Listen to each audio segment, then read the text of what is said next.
Here I am at Woody Bay, talking to Peter Miles, Reader 762 Club, with the lovely Manning Wardles locos. Yes, hello Trevor, nice to be here. I'm talking to you today because John Payne unfortunately isn't very well, and we hope that he's well on the mend now and we're back as normal next time. Trevor's asked me just to give you an update on the situation with 762 and what we're doing. There have been some news items up on the website recently. There's more to come. We've got a couple of people involved now who are helping. We're still looking for a project manager in the way that we had before with 762 when we built Lynn. Peter Best did an absolutely fantastic job then. Very hard act to follow, but it's the sort of skills that we need. At the moment, we've just had the 8 pony wheels made for Yo and X. One of those is here today. I've had various people thinking they could pick it up, but it weighs an absolute ton, well, nearly.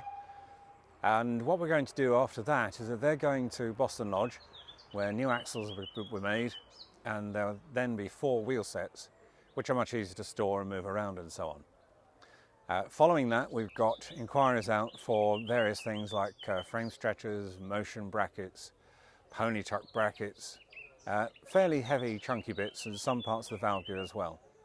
So we're expecting them to get the prices back on that and then be placing orders and machining those parts soon. We'll be looking at the driving wheels before long as well. It's still up in the air a bit whether we go for one-piece wheels in the way that Lynn has got, or whether we go for separate tyres. The drawback with the tyres is that they're quite expensive and they come from a long way away, so there's delivery problems as well. Once we've got these bits, we're not that far away from having to consider what else we need before we actually cut the frames and start assembling Yo and indeed X. So things are getting to the point now where before very long you will actually see an engine beginning to take shape. In fact, 2 locos beginning to take shape. One other thing that we're looking at doing is some of the design work to incorporate some of the modern improvements that Lynn has got, so that we finish up with 2 Manning Wardles that are a bit more efficient than the originals. It's an important thing in these days where we're already under the challenge on the Linton and Barnstable Railway of achieving carbon neutrality by 2030. Now currently we can do that, but it does rely on using solid fuel, coal, whatever it might be, as efficiently as possible. So the design inputs there and the improvements are quite important to get done. And I'm pleased to report, by the way, that Lynn is working beautifully and is an absolute star. Where are the engines actually being built, Peter?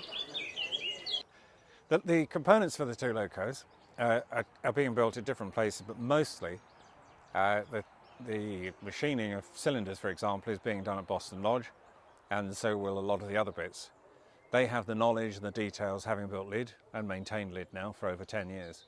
The assembly of Yo is going to happen in Derbyshire at a separate workshop, and X will be built at Boston Lodge. Thank you very much for your time, Peter, and the update, and we wish John Payne a speedy recovery. Thank you, Trevor. much. Bye for now.